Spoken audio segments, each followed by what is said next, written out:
Actually, relaxation is not meditation. When you do meditation in the beginning, first benefit is relaxation. That's the first benefit. But deeper meditation is not relaxation exercises.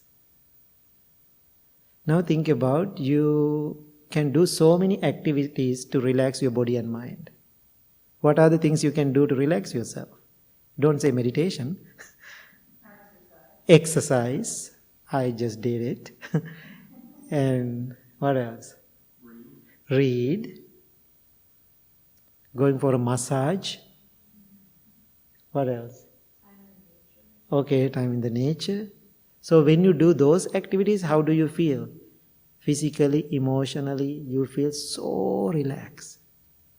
When you come to the temple and meditate, your benefit, experience, you feel so relaxed. Now, after your experience having this relaxed mind, then you go to the world. Then you go home. There's a big mess in the home. How do you feel that moment? Are you relaxed? No, you lose that relaxation experience.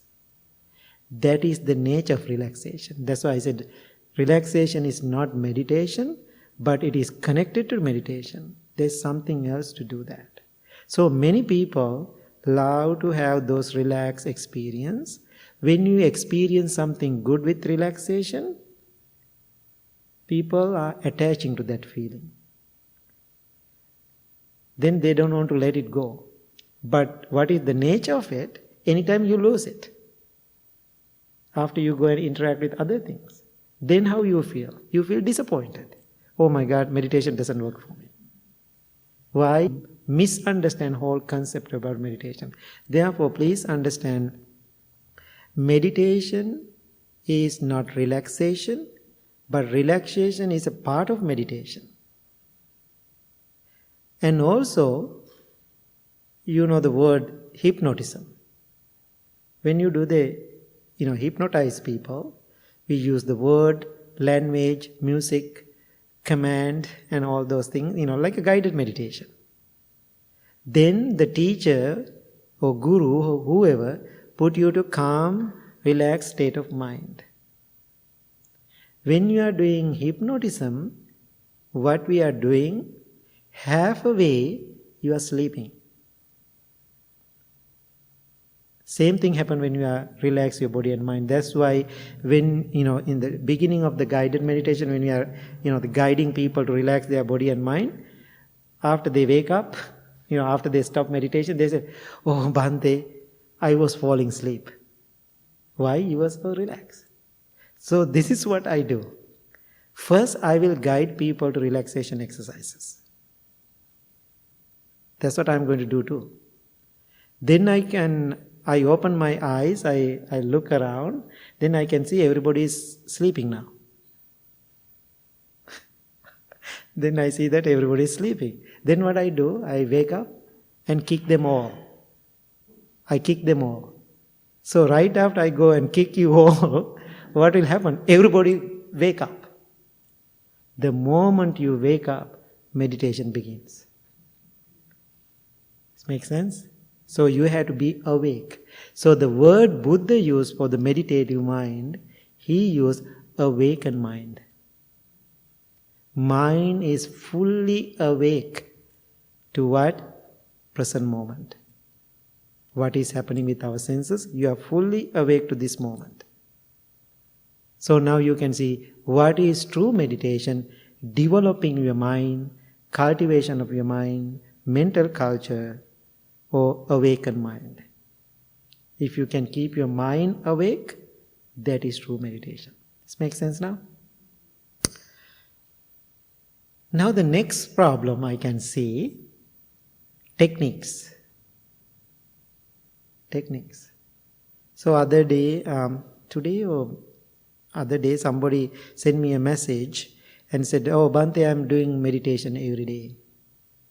Then I asked, tell me about it. Actually, my online class. Tell me about it. Then that lady said, what I'm doing, I'm listening to my music. I'm doing gardening. That's my meditation time.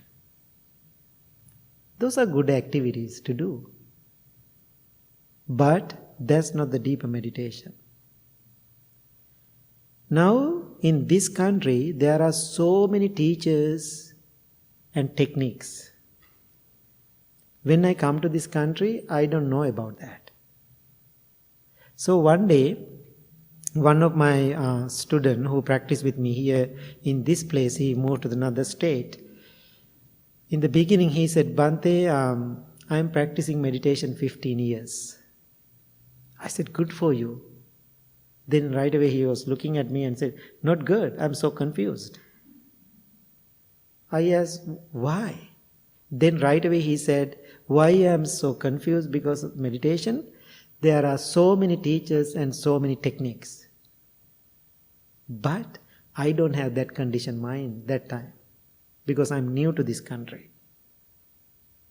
Then I was kind of listening to him. I didn't say nothing. I was quiet. Then I left, maybe a month or two later. I'm coming home after one of my meditation classes outside of the temple. Driving home, one of my brother monks, they called me and asked me, could you please go and buy some tea? I know tea really well. Why? I'm coming from Sri Lanka. Ceylon tea coming from Sri Lanka is a tea island. I know tea really well. I said, sure, I can go and buy some tea. That's the first time in my life here in this country I'm going to buy some tea. I went to Jewel in 14 in Kerry, right, in Route 14. So I don't know where they are. I asked some help. Then that man said, okay, go to that aisle. You can see left side. You can buy whatever tea you want. Then I go and looking at that aisle. I was shocked. Why? Thousands, hundreds kind of tea, whole aisle. Even we are growing tea in Sri Lanka, I never seen that many tea. Then I was so confused. Then I called my brother monk and asked, what kind of tea do you want? Then he said, what are you talking about? Just tea? Now I realize I am confused middle of the tea aisle. He also confused at home because of my stupid question. And also, then I was thinking my friend David, who asked that question about meditation, there are so many teachers and the techniques, we all are confused anyway, doesn't matter. Same confusion. It's so funny what I did. So then I said to my brother, okay, I will figure it out. Then I hang up the phone, I grab one tea. Now I'm so used to your culture, I start to read the labels. I found very interesting tea. One, I found good for sleep, good for wake up, yogi's tea, calming the mind, inner peace, tension tamer, tranquility, Buddha tea. So many kind of tea. I'm so confused. All sounds good. It is so funny. One of the yoga studios I was teaching, people walking into the class, I was, trying to get some tea. I opened the cabinet. The tea I saw, I was shocked. It's called pregnancy tea. Then I said to the owner, his name is Adam, I said, I love to make the jokes. I said, Adam, this is not for me. So then while I was, having my tea, that day I was thinking, something wrong in this world. Something wrong. When we have weak emotions, business people, they know how to use our weak emotions to sell things. Don't misunderstand. If we are a business owner, don't feel bad at all. Nothing wrong with that. That is the way it is. That is the nature of the business. We have to understand the nature of the customer, then we have to sell things. But as a buyer, you can do two things. One is emotionally buy things. One is mindfully do things. Selling things is okay. How you are going to interact with that. So meditative person always doesn't do things emotionally. He or she always doing things mindfully with awareness. I have another beautiful experience. Group of women, every year, because of the COVID, I didn't do it 2 years. Every year people travel with me to Sri Lanka, like 10, 12 people. Bunch of women with me, 1 year, we were travel to Sri Lanka. They are so excited. Always they want to go to tea places, spas and Ayurvedic massage and all the herbs. That's the nature of our countries. So then they want to go, I took them to the one place. Then I said, okay, everybody get out from the car, let's go and see things. Then they are not interested. But after they go inside, they don't want to come out. Now they said 15 minutes. Now almost 45 minutes. Now I was waiting and waiting and waiting. Then I went inside to check what's going on. Then I can see everybody running around and crazy and buying things. I want to tell them, don't buy everything. Just manage your feelings about it. But I cannot tell them why. All the business people, they are around. They don't like to hear that. Then anyway, I was so quiet and patient. I came out. Everybody get into the van. Then one lady was so excited. Then she keep throwing to the people, look what I got, look what I got, look what I got. She was so excited.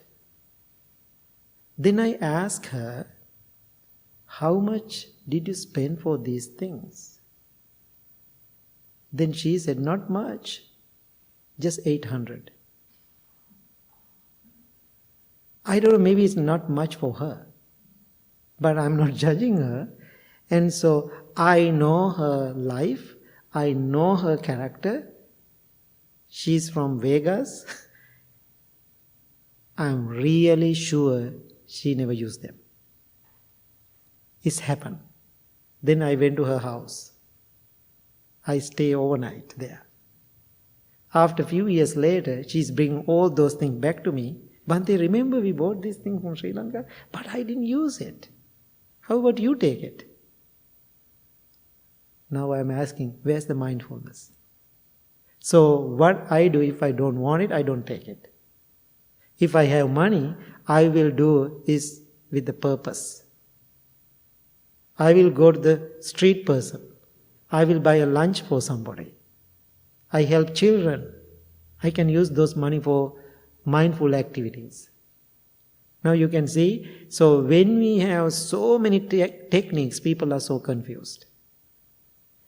Now, when we have so many teachers, then also we are confused. One day, here in this room, right after Saturday morning meditation, one lady said to me, every day we are doing loving kindness meditation and breathing meditation here in this place. It is so boring. No, I'm so happy. She is very honest. I'm bored. Is there anything else? I said, even another 100 years you are coming to this place, I am going to teach same thing. Then right away she said, I found another teacher. I am going to meet that teacher and spending time learning from something new. I said, okay, good for you. No hard feelings. Then she left. Maybe 2 or 3 months later, I continue my life here. I can see she's sitting in front of me again. She left anyway. And she said, Bhante, I'm sorry, I'm back. I said, welcome back. I don't like that teacher. He also boring. I said, teachers are not boring. Problem. Not the teacher. Your expectation is the problem with the meditation. What you want to have as a meditation, that's the problem. If you can fix that, still now she's coming here many, many years and practicing with us. So now when we have teachers and the techniques, people running crazy place to place, teacher to teacher to practice meditation. But after many years later, they are the same place. Most of the techniques, music, nature, those are beautiful things, okay? Those are not real meditation techniques. They are relaxation exercises. Now you come here, we always do singing bowl meditation. Singing bowl. We use the word meditation. When you come to singing bowl, so relaxing, so calm, so peaceful that moment. You are having a really nice nap. Can you keep it forever? No. If you can keep that level of calmness and awareness, that is meditation then. You do yoga. If you do yoga, end of the yoga, the last exercise we do in the yoga, Shavasana. Do the 45 minutes yoga, then we are laying on the, yoga mat and relaxing and sleeping. Then people say, oh, so good. Then right after 7:30, you done yoga, then go home and get dressed, go to work. You are driving 90 east, 8 in the morning. How about now? Winter day, lots of snows, lots of traffic. How do you feel? You are mindful? No. That relaxation is gone. Therefore, be careful when you practice meditation. Don't attach the teacher. Don't attach the teacher. If you want to attach something, attach the teachings. Don't attach the techniques. It is like a raft. What is the purpose of the raft? To cross the river. After you cross it, be grateful. Just leave it. It's making sense now? So now you can see, relaxation is not meditation. Techniques and teachers are sometimes the issue. Then people are attaching to the place and teacher and the technique, all those things. So why people come to meditation? To learn how to let go. After being here at the Blue Lotus Temple, if you are so attached, more attachments, what is the purpose of this meditation? So, there are good 2 techniques I can suggest. To go to in the beginning, you can do all those techniques every day you do. But when you go to the deeper meditation practice, these are the 2 techniques I am suggesting. The first one, always we do here at the temple, practicing loving kindness. Practicing loving kindness. One of my students called me this morning and said, Bhante, you are perfectly right. I realize you are perfectly right. Without loving kindness practice, there is no meditation. There is no meditation, no spiritual journey. The loving kindness is loving to yourself. I call, after you are figuring out how I am going to love myself, you are completed your first step for the meditation. I call it, if you want to build a house, first you have to put really strong, solid foundation. Talking and practicing a meditation. I give lots of information and stories and experiences. One woman, always she is going to India. Spiritual stuff. Yoga teacher, famous. I know her long years.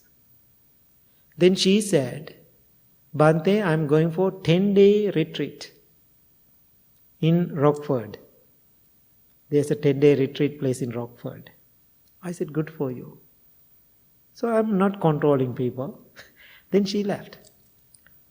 Being there 2 nights, I can see so many missed calls. I thought something urgent. I call her. Now she's crying and crying. She has lots of students, great teacher, lots of techniques, lots of experiences. Then she said, I'm tired, I'm exhausted, I cannot do this meditation anymore, I cannot. I want to see you, can I come to the temple right now? I'm going to quit this retreat. Then she came to this place, I'm sitting in the same cushion, she's sitting next to me, we were talking. Only thing, like almost 15 minutes she cried. I can see lots of anger, lots of hatred. Then she was telling me, I was thinking, while I was in distracted world and doing activities and helping other people, I'm the perfect one. That's what I was thinking. I'm perfect, I'm good, I'm a guru. Right after I go to that meditation center, I'm nobody. No students. I am the student. Then I had to do some activities. I have to go inward, not outward. When I am in the world, I'm outward. When I'm trying to practice meditation for myself, I'm going inward. Then I said, tell me more about it. When I go inward, I saw myself. Does this make sense? I saw myself. The first reaction was anger and hatred. So many things I was repressing, keep them under the carpet so many years. But everybody was so quiet. No talking, nothing, no communication at all. That moment, things I suppress, little by little, they are, coming out. I couldn't handle. I am angry. They are dark. They are negative. Now you can see why loving kindness is important. Now think about when because of the mask, but I can see through your eyes, okay? And when I say something funny, you always smiling. It doesn't mean you don't have problems. We all do have problems. I have millions of problems as other monks. They will tell you what are my problems are. But even I have problems, I know how to smile. How many problems? No need to tell me how many problems you have. Even you have all those problems, you know how to smile. That means you are so lucky and fortunate. Possibility is there. Even if you have thousands of problems in life, if you can smile, that means tiny little Buddha inside you. Once in a while, when we say something good and nice, something, little things happening, that tiny little Buddha smiling. If you can see that, then if you can have a noble friend to help, definitely you can take that tiny little Buddha, you can make it bigger, big Buddha. So every time when I see even people are sad and unhappy and angry, if they can smile, I'm always thinking they can do something good. They can do something good. Now it makes sense? So now please understand, meditation is going inward. So that means taking care of yourself. Now I'm asking you a question. Is it difficult for you to practice self-love?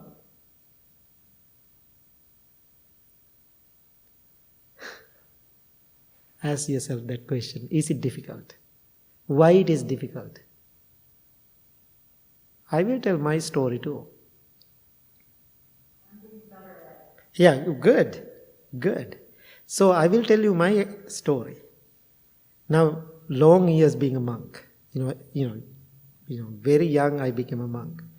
I was an angry little monk. I have a long history about it. I made lots of troubles in the school because of my anger. I was like a teenager. One day, within 5 minutes, whole school closed because I hit somebody. One of my brother monk, because of my anger. I got lots of punishments because of that anger. That's why I am honest about it. My journey, I was angry. So, one punishment my teacher gave me is not, physical punishments.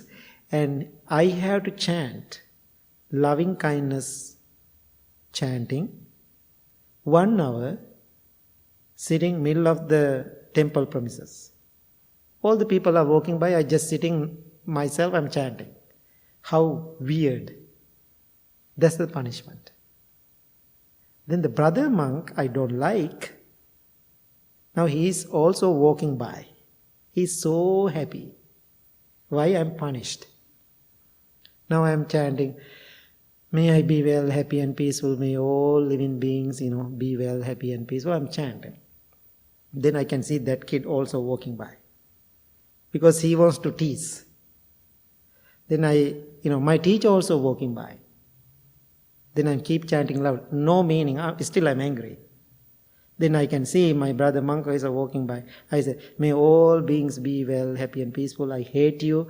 May all beings be well, happy and peaceful. I hate you. And that's how I practiced loving kindness when I was 13 years old. That's how I did it. Now think about many years later, now people call me Bhante Sujatha, the loving kindness monk. How I transform into being angry monk to the loving kindness monk. That is the secret. If people ask, what is the secret for your spiritual journey? My number one answer is loving kindness. I learned how to love myself. How to myself. So, therefore, I am asking the first technique, use the words, I am well, I am happy, I am peaceful. Just simple. Keep repeating those words. One lady said, and she said, Bhante, I repeated those words more than 1,000 times. Still I get angry, no? I said, fake it until you make it. Why? I did the same thing. I faked it so many years, especially my teenage time. Now I see it is not fake at all. It is not fake at all. So I think that is the secret for the meditation. Then I say, when you can figure out self-loving kindness part, that means you are putting nice foundation for your spiritual house. Then easily you can build it. Therefore, don't run around place to place, teacher to teacher, technique to technique, this, that. No need to. But wherever you go, whatever teacher you learn from, you all have to practice this, no matter where or what. There's no bypass. Always, without loving kindness, there is no spiritual journey. There is no spiritual journey. If you can find one, please let me know, I'm going to join. Because my search, I know, always people pretend they are great, they are wonderful in their spiritual journey. When they come to that point, that is the biggest weakness. That's the biggest weakness. That's the first technique. Okay? The second one is we call the mindfulness practice. To do mindfulness practice, we are using some technique. We use the technique of breath. So, breath, the day we were born into this world, the day we are dying, until that we have this breath. I think that's the best friend ever. Now, when we are doing meditation after loving kindness, we are focusing on the breath. Why breath? Breath means life. When you are angry, what will happen to your breath? You are holding and fast. When you have fast breath, you are angry, then what is your reactions? Negative. Why we are asking people to focus on the breath, which means we are focusing on life? When we are focusing on our breath, breathe in and breathe out, we are letting that breath to calm down. When we have a calm breath, we can see things as they are. When we have a distracted breath, we see things as we are. That's how we see. Then Buddha gave an analogy for that. Like a lake or pond. The pond is murky or dirty, you cannot see the bottom of the pond. Why it is dirty? When we are angry and distracted, no loving kindness, we cannot see all the things we have deep inside us. When you focus on the breath, we let it settle down, then we can penetrate. We can see things. That is the technique. That's the best technique actually. Now think about modern world. They using the same technique when you go to the hospital. These days, some people are so nervous about the vaccine injections. When nurse want to give you a vaccine or injection, what they tell you first? Okay, take a deep breath. Then we are taking a deep breath. Then needle is in. Right? It's so funny. So breath is important. Breath calming you down. Now think about, now you are practicing loving kindness, now you are focusing on the breath, now you are calm down. You can maintain this calmness, keep doing this exercise.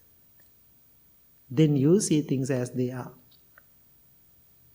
Now think about, then what will happen if you don't have a calm breath?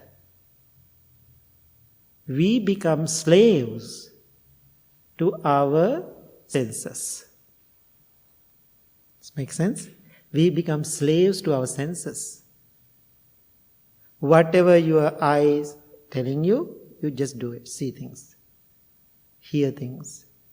When you have a calm breath, whatever things you see, whatever things you hear, whatever things you taste, touch, emotionally you are not following it.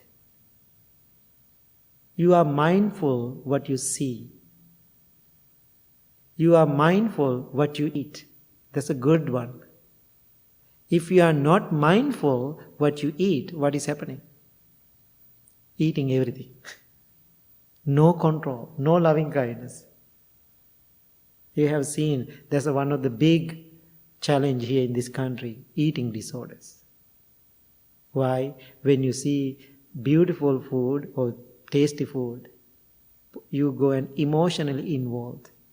That's why people who practice mindfulness, we call mindfulness training for eating. Now it makes sense? Okay? So, now when you are breathing and letting your calm down, then you are observing your emotions, then what will happen? You can see so many thoughts, feelings and emotions like a storm walking and coming into your mind. Do you like it? No. Then people say, oh, you said that word. Oh my God, I cannot quiet my mind. How many people say that? I cannot quiet my mind. I want to have quiet my mind. One of the bank manager who come to the temple for practice meditation Wednesday night. After meditation he came to me and said, Bhante, today Wednesday night meditation didn't work. I asked why? I don't like it. Why you don't like it? Tell me about it. So many thoughts. I cannot quiet my mind. I don't like so many thoughts. It's everywhere. I said, okay, I understand. Then I asked him, what kind of work you are doing? I'm a bank manager. Do you go to work tomorrow? Then he said, of course I have to go. No choice.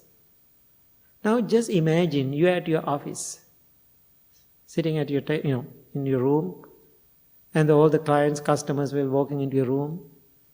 You are just sitting like a statue, frozen.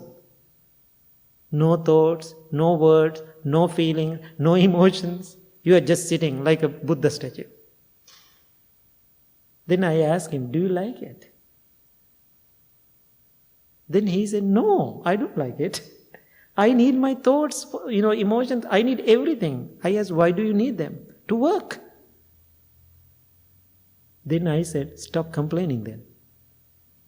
Why you are complaining about, you want to have a quiet mind? There is no quiet minds. Therefore, don't have an expectation. When I'm doing meditation, I have a quiet mind. There's no such thing. But you can have a calm mind. You can have a calm mind. Calm mind is not quiet. Calm mind is working. Thoughts, emotions, feelings, everything is there in the calm mind. But that mind know how to manage those things. Stay calm in the process of those storms.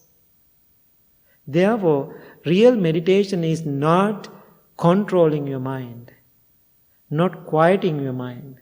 There's a funny story. One young man came to the temple and asked the master, monk, please teach me how to meditate. Then monk said, okay, simple. There's a room, there's a cushion, go to that room, sit down. Then he asked, what I had to do? Then teacher said, don't think of monkeys. Don't think of monkeys. Then this young man was thinking, oh my God, that's easy. I was thinking meditation is so difficult. It is easy, I can do it.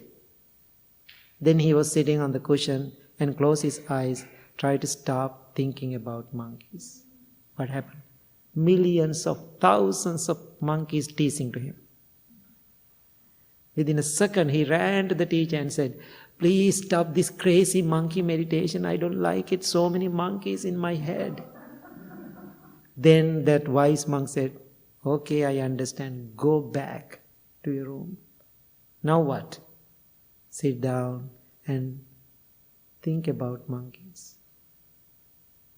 Now he realized there is no monkeys anymore.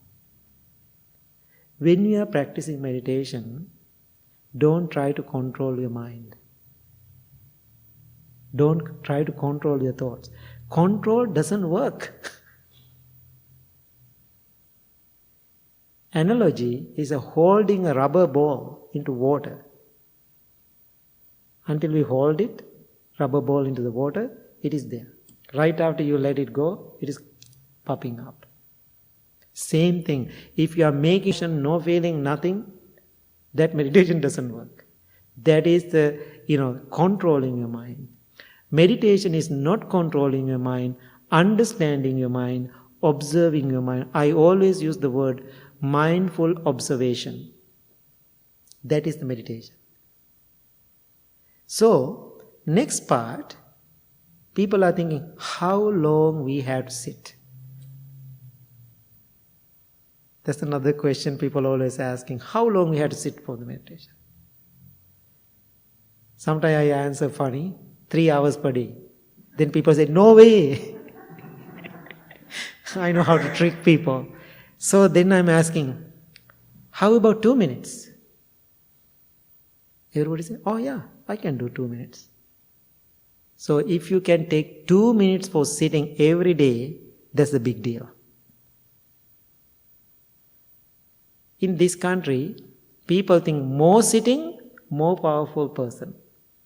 If I sit more hours doing meditation, I'm more powerful. It is totally wrong. It is totally wrong. Sitting is important. I call the sitting is training. While we are sitting on the cushion, we are not doing our meditation. We are training our mind. Where do you practice? Right after you walk out from this door. While you are driving, somebody honking you, somebody cut you off. That is the time you can see how you are practicing. Does this make sense? So now you can see meditation always coming for everyday life. Therefore, don't try to control your mind, control your thoughts, control your emotion. Nothing to do like that. Just silently observing your mind, what is happening. Then whatever you do, thousands of people are sad. But you can stand tall among those thousands of people angry or sad. You are not angry. Why? You are awake. Thousands of people are negative. Among those thousands of negative people, you can stand positive. That means your meditation is working, you are practicing meditation. Make sense? So now you can see those are the purpose of the meditation. Therefore, be careful. Don't get into those ditch, and make meditation is impossible. Now your time to ask questions, and so we can have a really good discussion. And be honest. I don't feel hurt. You can ask questions because my intention to help. Okay, what are the challenges you have when you do the meditation? So I listen to a guided meditation while I'm walking my dog, and which seems weird, I should be just a bit quiet or whatever, but that's when I have time. So I notice I'm listening, and I listen to the same one a lot. And I'm listening, then I'm not, then I'm all over the place, looking at the birds, thinking about something, whatever, and then all of a sudden then I hear something, and then I'm back. And so I feel like, and I used to feel like, mad because I couldn't stay focused on listening on the words. But now I really do truly notice when I come back. Okay. Yeah, it's helping. I can see. There are 3 ways to gain wisdom. One is thinking and gaining wisdom. Mindful thinking. You can walk. I had the 7 miles walk I did today before this class. That's my time to think. So every time when I'm walking, I call the mindful walk. I'm thinking mindfully. Every day when I do that, my awareness is getting better. Why? Instead of sitting on the cushion hours, I just being in the real world and processing myself. Every day I come with some wisdom. So one of my other brother monk always reminding me, every day when you are walking, when you come home, you have to call me. Because always I'm saying something wonderful. Actually I do. Even I call him today. And so that means, the thinking and gaining wisdom. That's the one meditation. The second one is listening and gaining wisdom. What you are doing. Now you can add a little bit more into that. While you are listening, how do you understand, how you realize things about yourself? Not about the world, about yourself. That's another way to gain the wisdom. The last one we call the meditating and gaining wisdom. That means sitting and really call the meditation, this posture. That's the one way to gain the wisdom. So, but now people are thinking most of the time, if I sit on the cushion more hours, then I'm a best meditation practitioner. It is not. I know some people are doing long years of meditation practice, still they are the difficult, annoying people. Even they are doing long period of time. So I was doing a day retreat here in this place. During this kind of discussion, one man said, same, the Rockford place. And he said, Bhante, you know what? I want to tell you something. I said, okay, go for it. You know what? I went for the 10-day Vipassana retreat, insight meditation. You know what? I did 8 hours sitting. I did meditation 8 hours per day. Then everybody said, wow. I said, how wonderful. You did it. I'm so happy for you. That's it. Okay? Then we are continue our practice, our discussion. No connection to what we are discussing. Again he said, you know what, guys? I did 8 hours per day. No surprises. The second time. I didn't say wow. Because wow is gone now. Then I was shaking my head because I'm the leader, I have to stay focused. Then I can see, I feel something not right. If he said the second time, no reason, it will come third time. I was planning in my head. It will come for third time. Again, so obvious. He said, middle of no connection to the discussion. You know, guys, I did 8 hours per day. he was so loud and said this. I said, who cares? He said that tone. I said the same tone. I said, who cares? Then he said, oh my God, you are the loving kindness monk. I cannot believe you hurt my feelings so much. I said, that's my intention. I said, that's my intention. I want to challenge you. I want to hurt your feeling. Then I explained. If you did a really good meditation, we are so grateful. When you say first time, I'm so grateful. We say, wow, wonderful. We gave the credits. Second time, we shake our head. Third time, more than third time, is too much. Now, instead of you are talking about your true practice, you need recognition. That means being that 10 days, you didn't meditate, you build up your ego. Ego. Now this is my another observation. We have lots of addicts here in this country. Drug addicts, different addicts.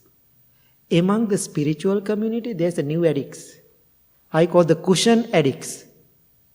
Addict to the cushion. They love to sit. But nothing happened. They think, if I don't sit in the morning like 1 hour, I feel I didn't eat. If you want to sit like 2 hours per day, that's great. How wonderful. But after you get up from the cushion, how you are going to live your life? That's what important. I know there's a great teacher, I don't want to say the name.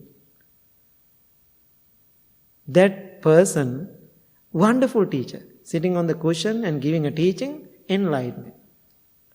Oh my God, right after we get up from the cushion, start to talk and share something, all other people's lives feel miserable. This makes sense now? So people can sit on the cushion and give the teaching, no problem. But we don't know practice is there. What I really want people who come to the Blue Lotus Temple to think like that. Understand about themselves, how they don't attach to these things, or the people, or the teacher, or the techniques. Totally you are going to be free from everything. Does this make sense? Okay, questions. Otherwise, I'm keep talking. Anything? Yes, correct. Talking about the guided meditation. When I do a guided meditation, either listening on something recorded or here, I tend to notice that I focus more on the words and I kind of intellectualize it. So if I hear somebody, giving me instructions on what to do, my mind automatically focuses on the words. I need to do this. This is why. And it's an intellectual process. But then when it goes to the quiet time, then I feel like I meditate. But as soon as I hear the words, I pull out of that. That's totally fine, correct. That's what we all do. First we have to intellectually, we have to understand what it means. Then we have to let it process during that quiet time. That's perfectly fine. Is there a point where, for example, you or people who have meditated longer, is there a point where you feel like the guided meditation is no longer helpful? Actually, that's true. But now I don't want guided meditation. Actually, it's so funny. So don't do the same thing what I do now, because it's a process, long years of the process. I don't want even sitting many hours, because I feel my life and my meditation is not separate. This makes sense? My life itself and my meditation is connected. I am walking, I am doing exercise. That's my meditation. It's life. But get into that level. Remember I said I was an angry monk. Get into that level, you have to do lots of training. Lots of training. So now you are in the training programs. Why you come to this is called the meditation center or meditation training center. Actually, Blue Lotus is like a hospital. Why you go to the hospital? Get the treatment. But don't stay permanently in the hospital. That's not the place to stay. Go home and whatever medication you prescribe, use them. Make sense? Yeah, so that's how I'm suggesting. So keep coming and do the training program, then try to apply it. Remember last Saturday, maybe you were here, I gave the seven items for people to focus. You were here, right? Yeah. So those are the things I'm giving for people to go and practice and focus. Then you can process them little by little. Now think about, I was angry. I was observing that anger. Get some help from the people and the teachers and the noble friends. I was in that process. I was cheating myself in the meditation. However, in that process, I figured it out during my training. Now I am really in life. Now I am enjoying. And also, other thing I want to let you know, when somebody coming in this process, how do you know your meditation is working really well? Okay? These are the things, these are the good points if you can memorize. So if you are doing really well your meditation, these are the points you can see. The number one, as I said in the beginning, your loving kindness is really developing in your mind really well. That means you are doing well with your meditation practice. The second one, your compassion going really well. That means loving kindness go inward, compassion going outward. True compassion is how I am going to help you without hurting to myself. Most of the compassion people call now, every time when people see other people's emotion and challenges, they feel emotional too. That's not the compassion. That's what happened to the therapists right now, counselors. End of the day, they are tired and exhausted. Why? They are taking all their problems into their lives. I don't do it to myself. I did many years ago, not anymore. That is the compassion. How I am going to help you without hurting to myself. There's in psychology and the counseling people use the word compassion fatigue. Compassion fatigue. That means they are exhausted and tired because of the compassion. So that compassion quality is getting better. That means you are doing well with your meditation practice. The third one, sympathetic joy. Appreciative joy. That means opposite of jealousy. That quality also getting better in your life. Something happened to somebody. Somebody bought a new car. Somebody bought a new house. Somebody passed the PhD. We say, I'm so happy for you. That's how meditative person react. I'm so happy for you bought a new house. In the Buddhist teaching, we call rejoicing together. We enjoy that feeling with that person. That's the third quality. The fourth quality is equanimity. Keep your mind balanced, even. If your mind is balanced, your meditation is working. Usually our minds are not balanced, always going like this, up and down, like and dislike, good and bad. That's why you are exhausted, end of the day. So when you are practicing meditation, something good happened, you are same. Something bad happened, still you are the same. Why? Both will change. It's not a big deal for the meditative person. Something good happened, I am happy, or something good happened. Something bad happened, it's okay, things happen in life. I have to accept this, let it be, let it go, just do whatever I can do. Then the next one, you understand when you meditate, all the problems we have in our life because of egotistical issues, ego matters. That is the root of all my problems. I can give a whole another talk about it. Okay? Ego related. Then you can see the root. Then you become so humble. but you don't become a doormat. I'm always telling people, hiss without poison. Meditative person always talk very straightforward, but not angry. I being a leader here sometimes it's very challenging. And so I have to hiss.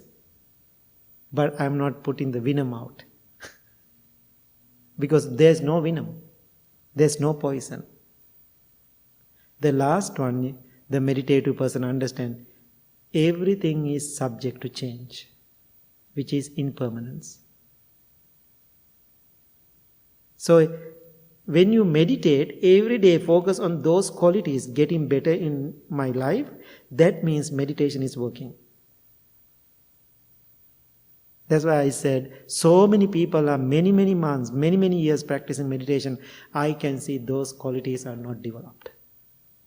That's sad.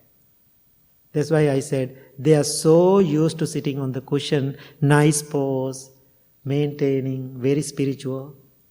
And the last one, when you are practicing meditation, you become so normal person, not abnormal. Now, these are my real life experience. Sometimes people come to meditation, then they label themselves, now I'm spiritual. Then to be more spiritual, travel to India. If you want to travel to India, great, please do. Please come to Sri Lanka with me too. And that's great. Then they go to India, then they come back, look like Indians. Dress like an Indian, talk like an Indian, eat like an Indians. Now they think if they change outside appearance, they are more spiritual. It is not. The way you look is perfect to be spiritual. No need to go and change yourself. So after that, then you can go for a vacation, you can have a family life, you can have a girlfriend, you can marry, you can go to work. You are living in the world. How you are going to living in the world? Like a lotus flower. You are the above. You are above the water, above the mud. So lotus flower cannot survive without mud or water. When you practice meditation, you are not escaping from this difficult world. Oh, I don't like Chicago, I'm running to California. The problem is same. If you have a problem, solution is here too. Therefore, don't escape. Be the lotus flower. So then you are having fun. So my funniest story, I was doing a retreat in Costa Rica. So second day, first night we started, the second day, everybody having breakfast. Then I was walking to that dining area. Everybody was so quiet. Right after they see me, then I knew they are talking about me. I said, guys, I know you guys are talking about me. Just continue. I said. Then they said, Bhante, sorry, we are so worrying about you. I said, for what? After breakfast today, we are going to zip lining. Just people want to have a little fun. I said, so what is the problem then? We are thinking, how we are going to keep our teacher here at the center by himself. Because we are going to have fun. I said, who said I'm going to stay by myself? No, that's why we are assuming you are not going to do zip lining. I said, no, I'm going. I'm going to do zip lining. After that, I asked what happened. We are going to beach. I said, I'm coming to beach too. I'm going to play. I'm a human being. I love to do those things. Oh, then they said, oh, we were thinking you are practicing meditation. That means you don't do those things. How sad. People are misunderstanding whole concept. Now, sometime when I go to those retreat, intentionally, I'm acting funny. Why? If I'm a little serious, they become a double serious. That's why people love me when I go to retreat or something. I make it very simple, but powerful practice, powerful experience for people. I become an example to them. This is the way, after you meditate, how you are going to enjoy your life. Otherwise, you cannot enjoy this. Okay, anything else? Questions? Any areas I didn't address? I miss? Maybe you have some questions. Yes? I just feel like you're right. When you leave here, you have to bring everything you have to bring it with you. Yeah. Like you said, in the outside world. And I'll tell you, I think about it, and my mind is, crazy, like you said. Mm-hmm. I'll tell you, Bhante said, I can picture you. Right. Saying, Mm-hmm. it doesn't even think you're sitting here on a cushion, all wonderful. Mm-hmm. And the minute you leave it here. You have to take it with you. However, like you said, that's not easy. Yeah. It takes a long time. Time. Yeah. Actually, it is not easy. We cannot say it's take a long time. It depends on how you understand it. Person to person, it is different. But when I was a kid, young monk, it took so long for me to understand because I was a kid. But maybe in your life now, depend on how much you practice, how much you put things to perspective, you quickly understand things faster. It depends on, there is no one way for everybody. Person to person, it is different. Therefore, don't compare your practice with somebody next to you or around you. When you come to this practice, you are a unique person. You are so unique. Sometimes when I go to Sri Lanka, because I'm the out of the box, I'm not traditional at all. But our country, 2,500 years old tradition, Buddhist tradition, very traditional for the monks and everything. Whether they are right or wrong doesn't matter. They believe it. But being here out, almost 30 years outside of the country, most of my adult life growing outside of the country, I don't have those things in my mind now. So I just myself. Sometimes people don't like it. Then I'm always telling, if there is no harm, what I do to myself or the world, that's not my problem. If you are sad about it, upset about it, that's your problem. So that means I feel free after that. Otherwise, always we have to follow somebody's rules and guidelines. We are not living our own mind. So my purpose, actually this class, do a right guided meditation or whatever meditation you do, and I want to see you are enjoying your life, not adding more painful experience after meditating. Otherwise, what is the purpose? Now you can see, when you come to when people come to the Blue Lotus Temple, why last 21 years this place exists. That is the theme I'm trying to bring into the community. Otherwise, running this place is not easy. It's a big place and lots of expenses and all those things are happening. But however, teaching exists. Teaching is alive here in this place. People trying to practice, trying to understand themselves, trying to practice loving kindness. They are getting better. So, yesterday during my walking exercise or meditating, whatever, I realize, always when I give talks, I'm very humble about it. People always appreciate and come to me and telling me, oh, that's perfect, giving me the credits. I'm so used to that. I'm listening to it mindfully. Then I was thinking how this whole process will happen in my life. I am not a college professor. That is the answer. I am not the college professor.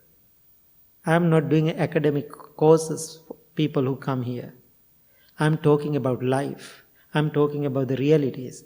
More than talking about life, I'm talking about my own journey, my own practice, how I did it. Then people get it from what I'm talking about. So that means I realize there's a listener, there's a talker. Talking person and listening person. I'm not talking actually. I'm doing. I'm living by that. So that means I try to bring my practice to the higher level more than the listeners. Then listeners will feel that energy, that vibration. If I am in the same level like the listeners, it's become like a college course. There is, I know there is a college professor. He is a world religion professor. He always call me. He's teaching Buddhism too in the college, one of the big college. He always calling me and said, I'm upset today, I'm mad. Then I'm always laughing and reminding him, you know that. I was in his class too. When I was in the school, I had to take that class, even I know the subject. He was my teacher too. But he cannot bring that teaching to his real life. That's why I said, I don't want to be like that. I want to be an example. I want to be a role model. Otherwise, this teaching doesn't help for people. Anything? No questions? Yeah. One thing I took from you many Saturdays ago, when I sit down to meditate, and I heard this from you saying, like, you can't take your next breath. So when I start meditation, like I always start with the breath, and that's how I calm myself throughout the day. But my question is about my meditation practice is that I feel like I can only meditate short periods of time, even though I've been doing it like for a while. I don't feel like I've grown in my meditation practice. So I just wondered if there's something. That's good. Yeah. Actually, please understand everybody, meditation is not a job. It is not a job to do. Going to work. I have to work 8 hours, done, check. Meditation is not such thing. There is no such thing called, I'm doing meditation, even we use the language. You are not doing meditation. You just sitting and observing yourself. And also, in the beginning, we have to do this meditation with conventional rules and guidelines, like a guided meditation, time. That's conventional, right? Time is conventional. So when you come to the deeper awareness, this meditation go beyond the time. We cannot put into the timeline. Life. Now you are looking at me, that's your meditation. I am looking at you, that's my meditation. I am smiling to you, that's my meditation. You are smiling to me, that's your meditation. Everything you do in your life, after that, you are going and cooking some food for your kids. And you are cleaning the garden or house. Everything turns into meditation. Therefore, don't try it. In the beginning, as I said, conventional, yes. For the training purpose, yes. But after you get into a certain level of your awareness practice, just be. It's so beautiful, that experience, just be. That's what I'm suggesting. Therefore, don't try to meditate. So one day, the moment you stop trying, that is the time you get into the enlightenment. If you are trying something, that's become another job, another work. How many people stress out because of their meditation practice? Why they are planning to do every morning 6 o'clock? If I cannot do it, then miserable. Oh my God, I miss my meditation. So then I say, if you miss your meditation, that is your meditation. Missing meditation. So the wise person, if you have more awareness and mindfulness, he or she always turning everything to life experience. That's meditation practice. Make sense? Yeah. So therefore just be every day, and you can see things, hear things, listen to music, everything. And also, most important thing, you are maintaining yourself in the middle ground. You are not going to extremes. Usually our mind is always go to the different extremes. If you can maintain your mind in the middle ground, it's beautiful. I have one experience. I was almost ready to teach a class in downtown Chicago. One of my friends from Wisconsin, student, he called me and said, Bhante, I'm so exhausted and tired and emotionally drained. I really want to see you. I don't have a car. Can you come to my house? Now I'm in the middle of the Chicago. From here to go to his place, I had to drive 2 hours. Now maybe another 2 hours I had to come from Chicago. Then he's keep begging me to come to him. I listened to him. I said, nothing really important. You can manage. You have teaching. You know the practice. And, I gave a talk. And then he said, no, I really want to see you. Please come today. I said, I'm sorry if I come to your house. I finish my class 10 at the night. And if I come to your house, next day morning. Still this man keep asking me to come. Then finally I said strongly, no, I'm not coming today.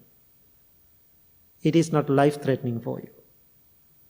Then what he did, he said, you are the most unkind monk I ever met.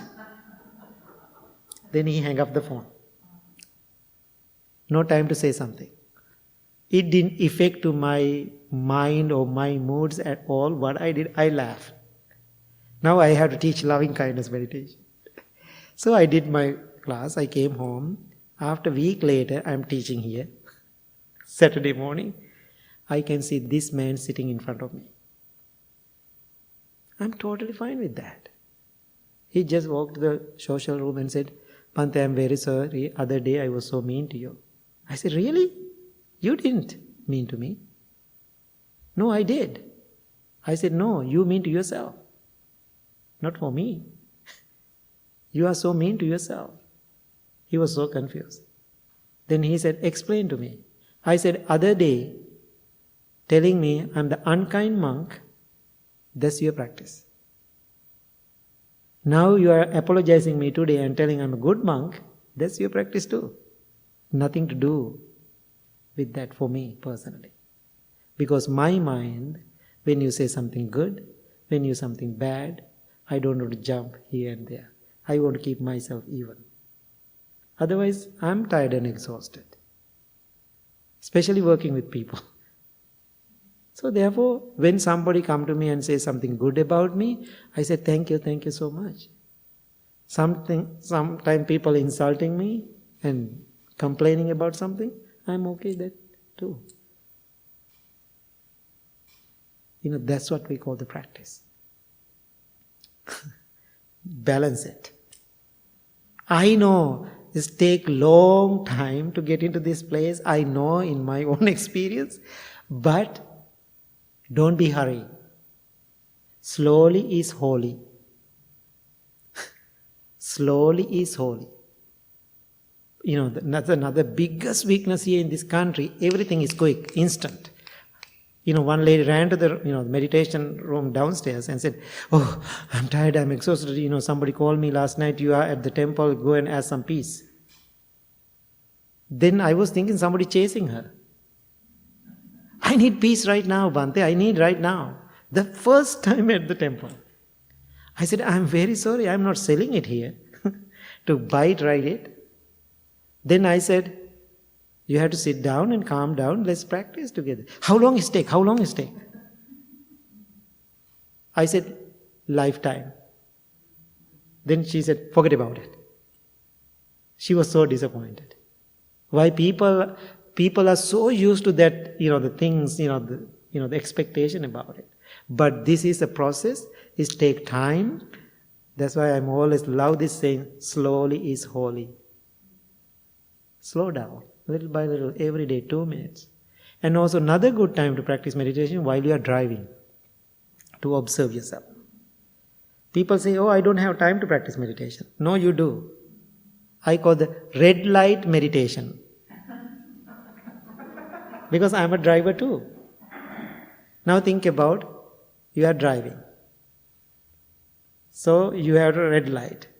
And so every red light, open your eyes, breathe in and breathe out. Send loving kindness from the both windows to the both side.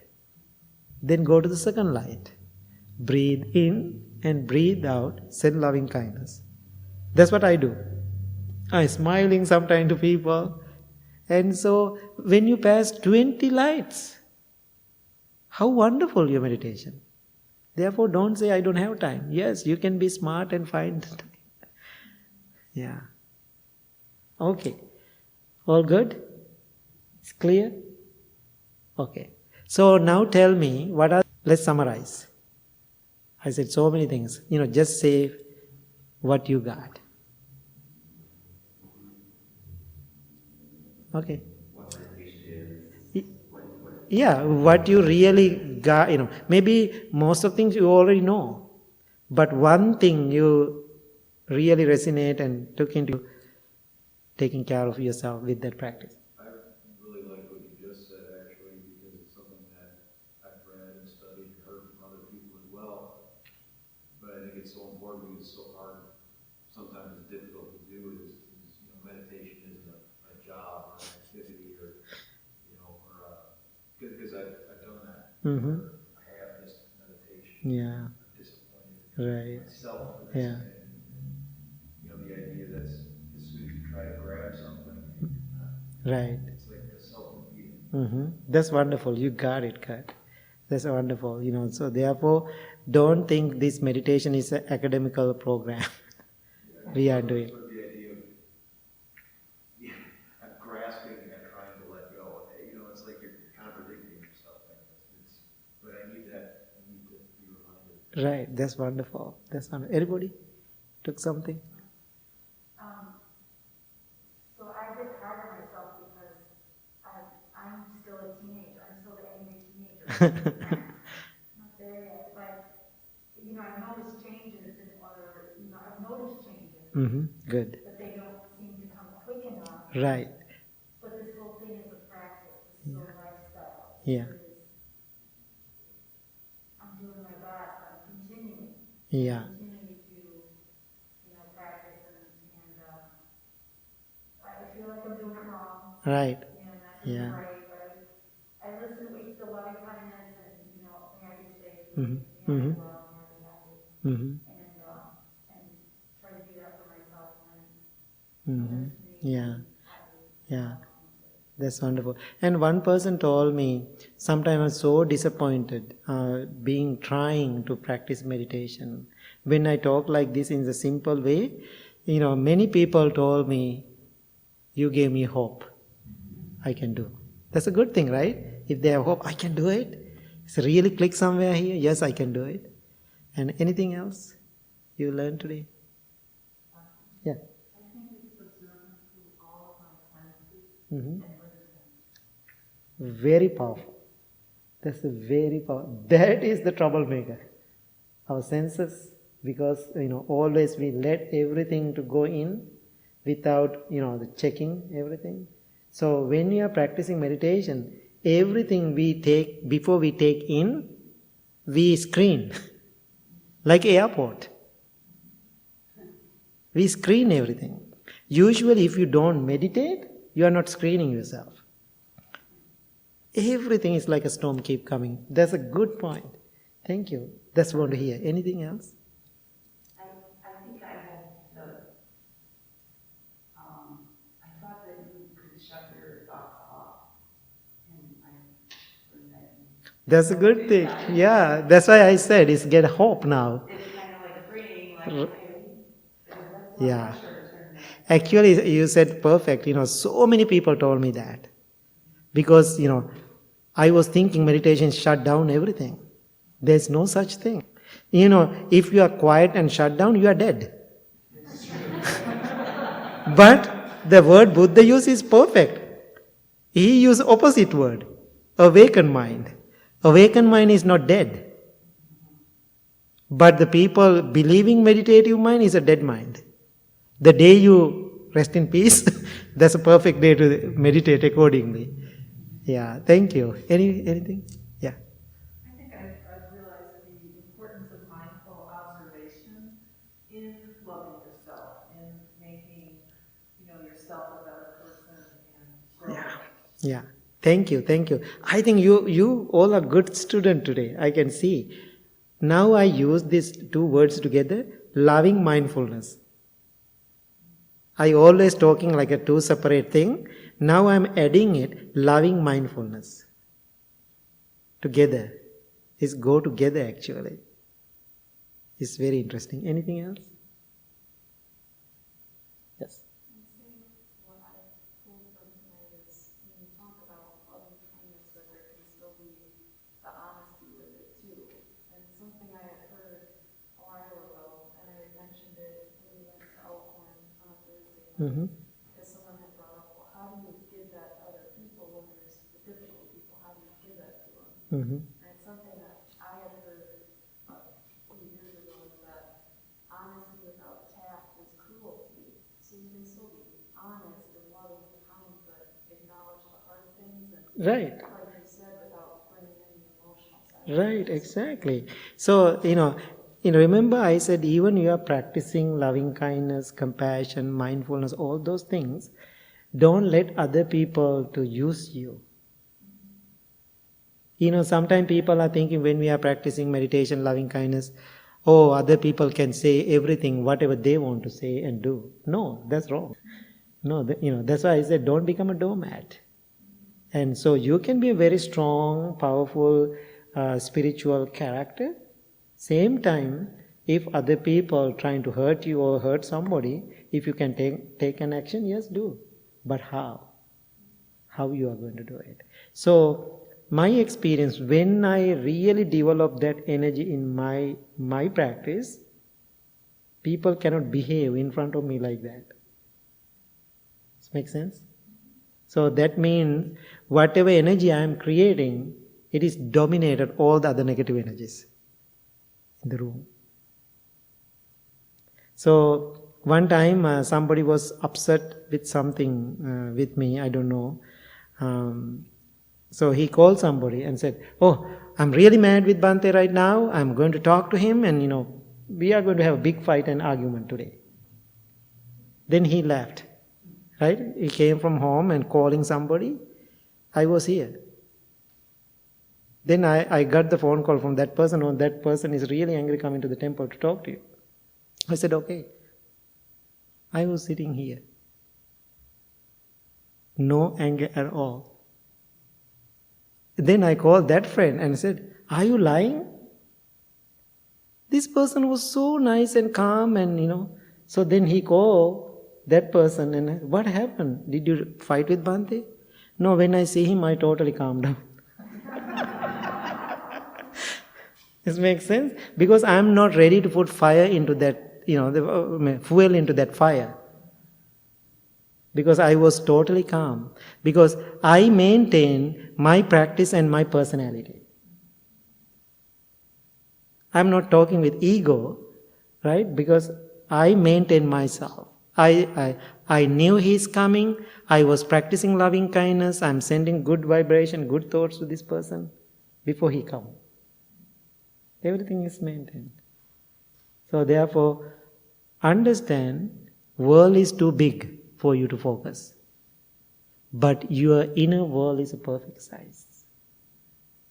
That's what I did in my life. I don't want to fix the world, but I want to fix myself. Then I am fixing the world. Okay. Anything else? Yes. The example you gave about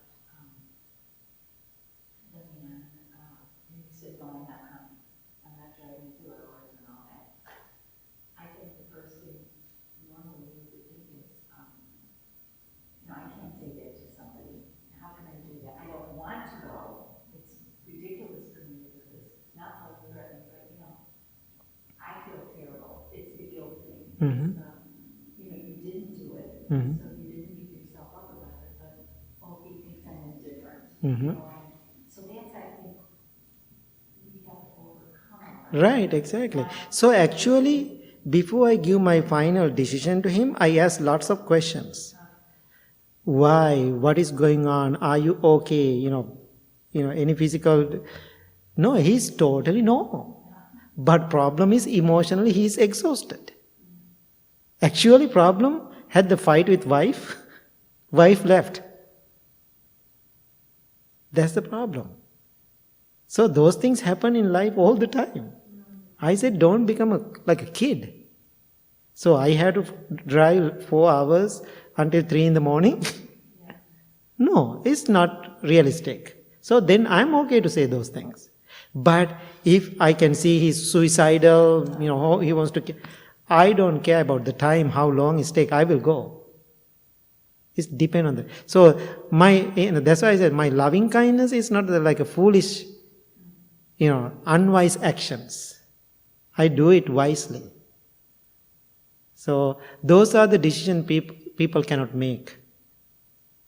Yeah. Sometimes because when I'm behaving like that, some people feel maybe I'm heartless. I'm mindless. I'm not compassionate. Because they are not strong enough to understand where is my compassion level is. But I'm not going to argue with that. Because I know who I am. So I don't want to prove to somebody. Because of my practice. Okay, let's do a short meditation before we finish. Just close your eyes. Take few deep, long breaths and let go and relax.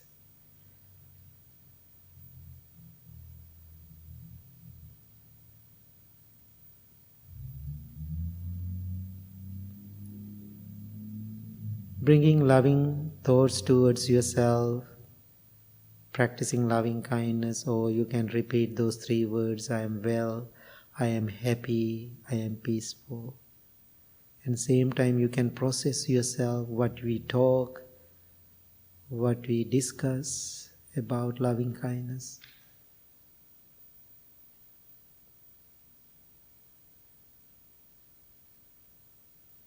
Think to yourself, I'm a beautiful person.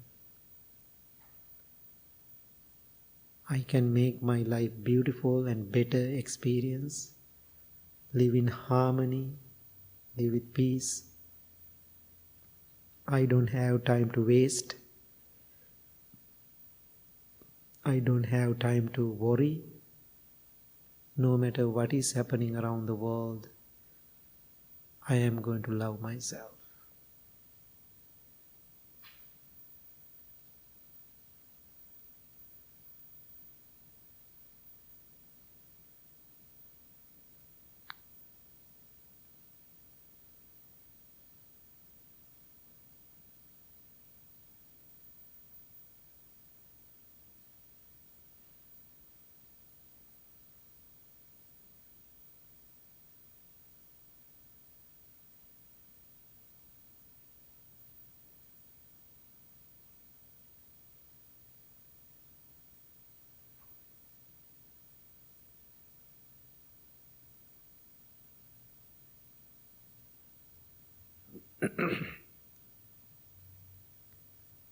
Now slowly turn your attention to your breath.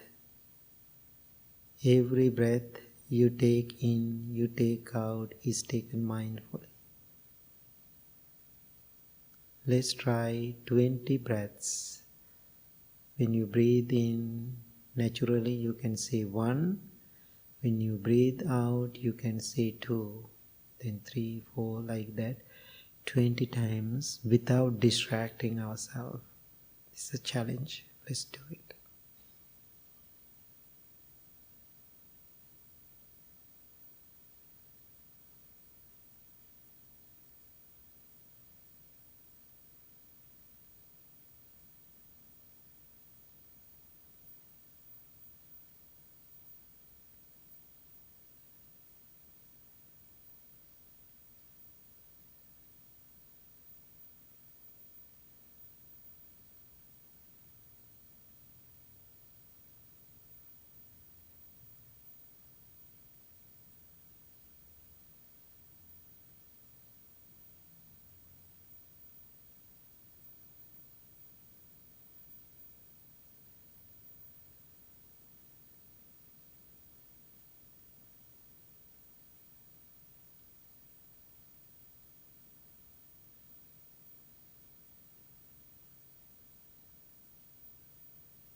Now observe your mind, observe your body. Your body is relaxed, your mind is calm, tranquil and peaceful. Make a strong determination to practice meditation every day, regularly, with diligence and patience. Understand how important this meditation practice. Keep yourself well, happy, peaceful and balanced. Now I am going to do a short chant to give blessings to all of you. You all are little Buddhas, as I said. You all are my heroes this evening. You came to the temple with purpose, with intention. You want to be better, loving, kind, mindful people. This chanting for you, this chanting called loving kindness and healing chant. Please listen and receive the blessings. Bahun sahasmabinim mitasa yudantang girimekalang udita gora sasena marang dhanadi dhamma vidhina jitva munindo tante jasa bhavatu te jaya mangalani.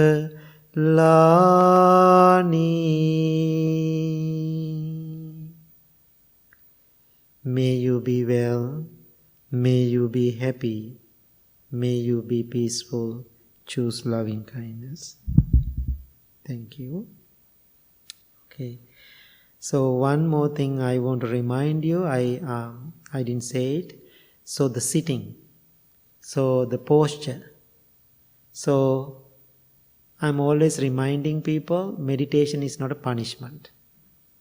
You have enough punishment everyday life. So therefore don't punish yourself.